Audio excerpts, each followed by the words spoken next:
அதற்கு ஒரே வழி விரைவாக வேறு ஒரு பெண்ணை பார்த்த ராமானுஜனுக்கு திருமணம் செய்வதுதான்.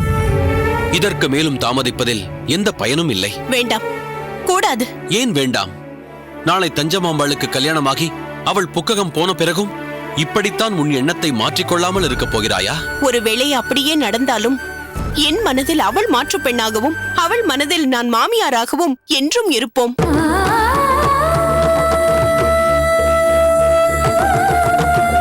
என்ன காந்திமதி இது? வீண் பிடிவாதமும் வீம்பும் ஏனோ உன்னை இப்படி ஆட்டி படைக்கின்றன. இது பிடிவாதம் இல்லை, மன உறுதி. வீம்பு இல்லை, இது நான் நோர்க்கும் நோன்பு. என் மன உறுதி தஞ்சமாம்பாளை எனக்கு மாற்று பெண்ணாக பெற்று தரும். கிட்டாதாயின் வெட்டன மர என்று சொல்லப்பட்டிருக்கிறது. முயற்சியுடையார் இகழ்ச்சி அடையார் என்றும் சொல்லப்பட்டிருக்கிறது.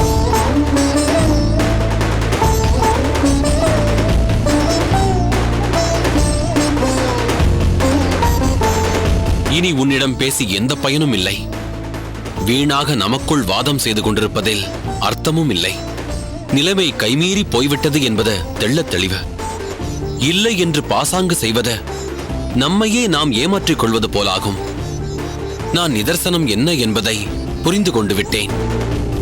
நீ புரிந்து கொண்டும் அதை ஏற்க மறுக்கிறாய். என் மன உறுதியும் நம்பிக்கையும் நிச்சயம் எனக்கு வெற்றியை பெற்றுத்தரும். அதை தயவு செய்து தாங்கள் உடைக்க பார்க்காதீர்கள்.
கோவிந்தா,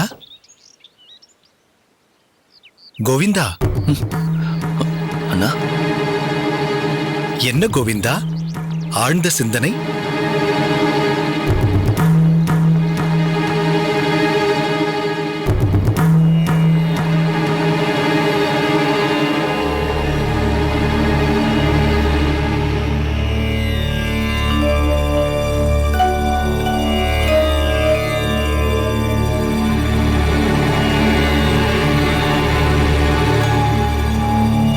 கோவிந்தா, என்னவாயிற்று உனக்கு? அண்ணா, இப்படி தங்களுடன் ஏகாந்தமாக உரையாடுவது இனி வரும் காலங்களில் சாத்தியமா என்று தெரியவில்லை. நீ ஏன் அப்படி நினைக்கிறாய் கோவிந்தா? எத்தனை காலங்களானால் என்ன, அடியேன் எந்த நிலைக்குச் சென்றால் என்ன, நமக்குள் இருக்கும் அந்யோன்யமும் நெருக்கமும் ஒரு நாளும் குறையாது.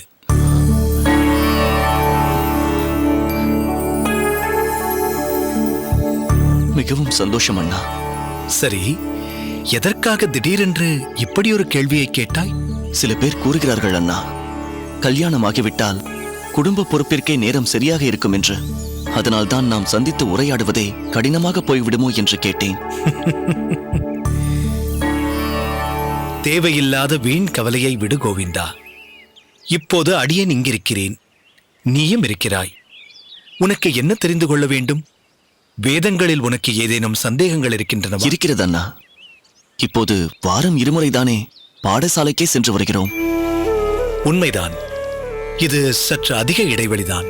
இருப்பினும் தமிழ் பாசுர வகுப்புகள், சமுதாய பணிகள் என்ற பொறுப்பை உணர்ந்துதான் நம் குருநாதர் நமக்கு விசேஷ சலுகை கொடுத்திருக்கிறாரே. சரி, உன் சந்தேகங்கள் தான் என்ன? அண்ணா, பகவானின் 5 நிலைகளான பரம், வியூகம், விபவம், அந்தர்யாமி, அர்ச்சை என்பவற்றிற்கு எவை பிரமாணங்கள் அண்ணா? பரத்வம் என்பதற்கு வேதமே பிரமாணமாகும். வியூகம் என்பதற்கு பாஞ்சராத்திரமும், விபவம் எனும் அவதாரங்களுக்கு இதிகாசங்களும், அந்தர்யாமிக்கு ஸ்மிருதிகளும், அர்ச்சை என்னும் விக்கிரக ரூபத்திற்கு திவ்ய பிரபந்தங்களும் பிரமாணமாகும். வேதத்தால் உயர்த்தப்படும் 8 உயரத்தில் இருக்கும் பரம பொருளை அர்ச்சா ரூபத்தில் எழுந்தருளியிருக்கும் பெருமாளாக தரிசித்து திராவிட திவ்ய பிரபந்த பாசுரங்கள் மூலம் இப்போது நாம் வாழும் காலத்திலேயே அனுபவிக்கலாம். அப்படித்தானே அண்ணா? சரியாக புரிந்து கொண்டாய்.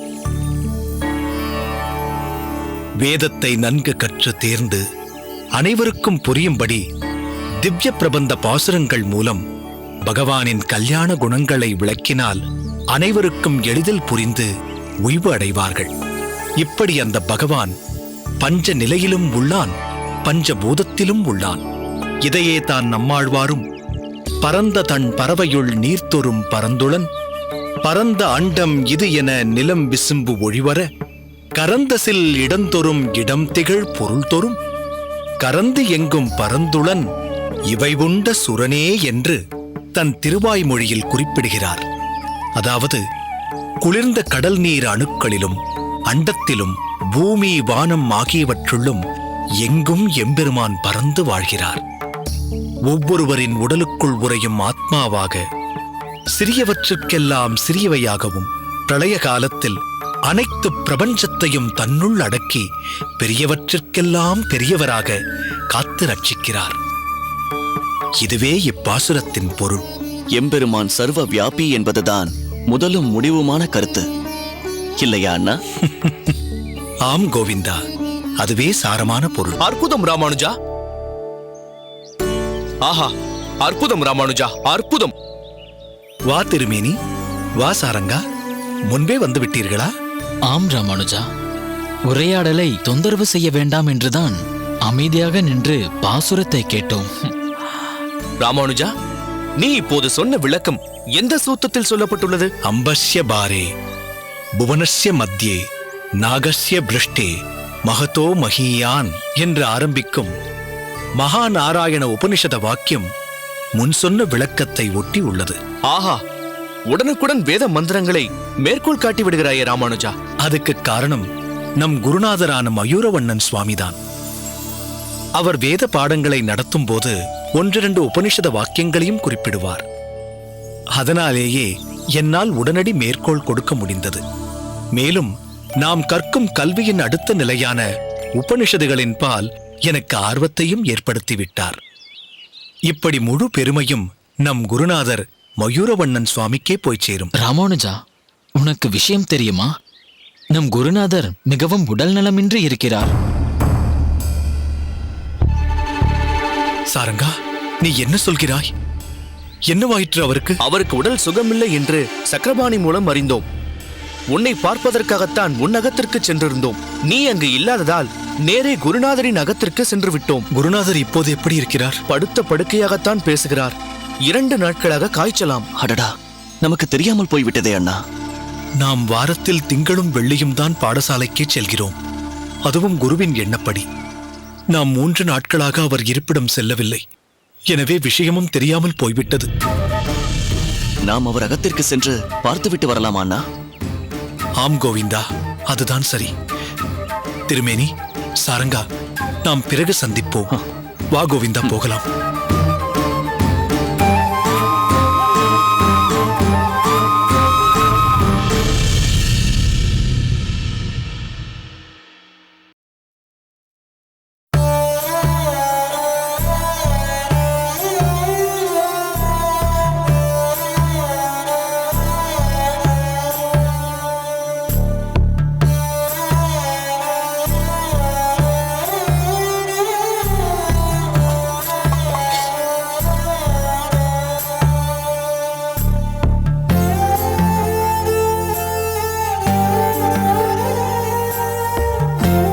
சுவாமி, சுவாமி, சுவாமி,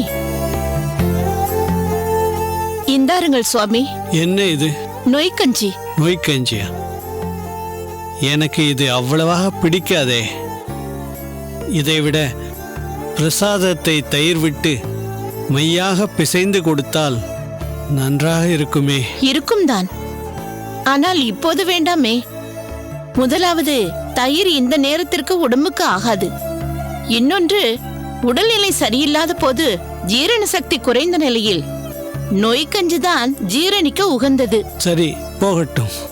சற்று நேரம் கழித்து பிறகு கொடேன்.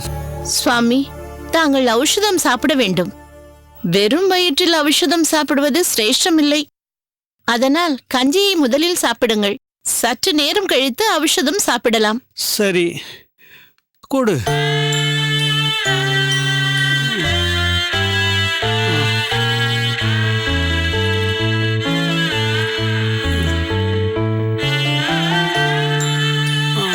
மூன்று 4 வருடங்களுக்கு முன்பு இருந்தது போலவே இப்போதும் இருக்க வேண்டும் என்று நினைக்கிறீர்கள். வயது கூடுகிறதை பற்றி தாங்கள் நினைத்து பார்ப்பதே இல்லை. இன்னும் சொல்லப்போனால் முன்பை விட பணி அதிகமாகிவிட்டது என்று சொல்லலாம். முன்பெல்லாம் பிரகஸ்பதியாக சென்று கல்யாணம், சீமந்தம் என்ற சுபகாரியங்களை நடத்தியது போக எஞ்சிய நேரத்தில் 2-3 பிள்ளைகளுக்கு பாடம் நடத்தி கொண்டிருந்தீர்கள். இப்பொழுது முழு நேரமாக நிறைய மாணவர்களுக்கு வகுப்பு நடத்துகிறீர்கள். பிரகஸ்பதியாக செல்வதையும் தவிர்ப்பதில்லை. என்ன செய்வது லக்ஷ்மி? நீங்கள் தான் பிரகஸ்பதியாக இருந்து நடத்தி கொடுக்க வேண்டும் என்று வீடு தேடி வருபவர்களிடம் நிர்தாட்சியமாக முடியாது என்று எப்படி சொல்வது? அதேபோல் ஆர்வத்துடன் கற்க வரும் மாணவர்களை வேண்டாம் என்று திருப்பி அனுப்ப முடியுமா? நீங்கள் தான் பக்குவமாக சொல்ல வேண்டும். சுவர் இருந்தால் தானே சித்திரம் வரைய முடியும். தாங்கள் பணிகளை குறைத்துக் கொண்டு ஓய்வை அதிகப்படுத்திக் கொள்வதுதான் ஸ்லாக்கியம். சுவாமி, அடியேன்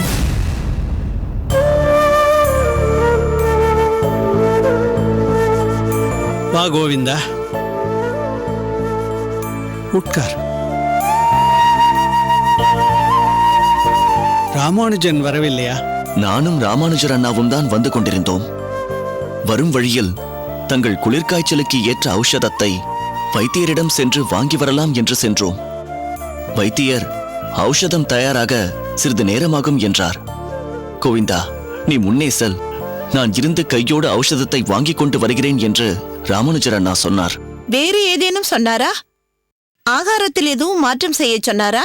இல்லை தாயே, சுவாமியின் உடம்பிற்கு ஒன்றும் இல்லையாம். வயோதிகத்தின் காரணமாக சற்று தள்ளாமை ஏற்பட்டிருக்கிறது. சற்றே உடம்பு பலவீனமாக இருப்பதால் நோய்கள் வேகமாக தொற்றிக்கொள்ள வாய்ப்புகள் அதிகம். அதை தவிர்க்க சத்தான ஆகாரம், நிறைய ஓய்வும் இருந்தாலே போதும் என்றார். பார்த்தீர்களா? நான் சொன்னதைத்தான் வைத்தியரும் சொல்லியிருக்கிறார். நீ சொன்னதைத்தான் வைத்தியரும் சொல்லியிருக்கிறார். ஒத்துக்கொள்கிறேன். ஆனால் நீங்கள் இருவரும் லோகாயதமாக ஒன்றை சொல்லியிருக்கிறீர்கள்.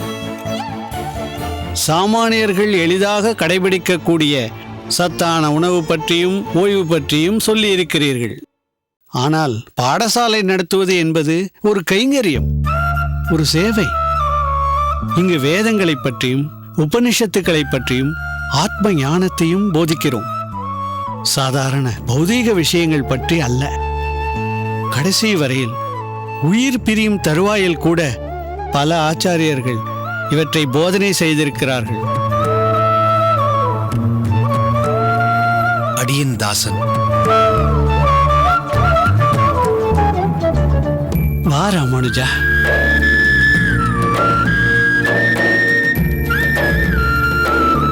உட்கார். உன்னை பற்றி இப்பொழுதுதான் கோவிந்தனிடம் கேட்டுக்கொண்டிருந்தேன். சுவாமி, இதோ ஔஷதம்.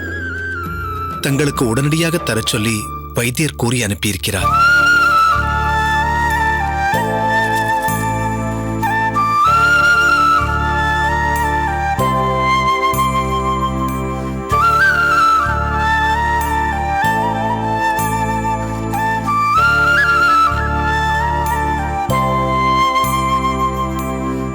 தங்களை இப்படி பார்ப்பதற்கு மிகவும் வருத்தமாக இருக்கிறது சுவாமி. இதில் வருத்தப்பட என்ன இருக்கிறது ராமானுஜா? பிறந்ததிலிருந்து வருடக்கணக்காக மனித சரீரத்தில் இயங்கும் அவயவங்கள் மெதுமெதுவாக தேயத்தானே வேண்டும். அதனால் தங்கள் திறனையும் அவை இழக்கத்தானே வேண்டும். உண்மைதான் சுவாமி. ஆனாலும் நமக்கு மிகவும் வேண்டியவர்கள் சற்றே உடல் நலமில்லாமல் இருந்தாலும் மனம் வேதனைப்படத்தானே செய்கிறது. சுவாமிகளுக்கு எப்படி திடீரென்று உடல்நலம் இல்லாமல் போனது? ஆகார முறைகளில் ஏதேனும் மாற்றம் நிகழ்ந்ததோ? அப்படியெல்லாம் ஒன்றுமில்லை ராமானுஜா. இவர் ஆகாரம் உட்கொள்ளும் வேளைகளில்தான் மாற்றம் ஏற்பட்டிருக்கிறது. வயதான காலத்தில் நேரத்திற்கு அமுது செய்யவில்லை என்றால் சற்று சிரமம்தான். ஓய்வும் எடுப்பதில்லை. ஏன் ராமானுஜா, இவரின் வேலை பளுவை நீ ஏன் குறைக்க கூடாது? அடியேனா? ஆமாம், நீயேதான். சிறுவர்களுக்கான பாலபாட வகுப்பை நீ நடத்தலாம் அல்லவா? சிறியவர்களுக்கு என்ன, பெரியவர்களுக்கே கூட நீ பாடம் நடத்தலாம். இல்லை தாயே, அதற்கான தகுதி எனக்கில்லை. ஏன் அண்ணா, தங்களுக்கில்லாத தகுதியா? என்ன ராமானுஜா, நீ தமிழ் பாசர வகுப்பு நடத்தவில்லையா என்ன? நடத்துகிறேன், ஆனால் அதற்கான தகுதி வேறு. லக்ஷ்மி சொன்னது போல் உன்னால் வளர்ந்த பிள்ளைகளுக்கு கூட பாடம் நடத்த முடியும். எனவே நீ நாளையிலிருந்து வகுப்பு நடத்தத் தொடங்கு.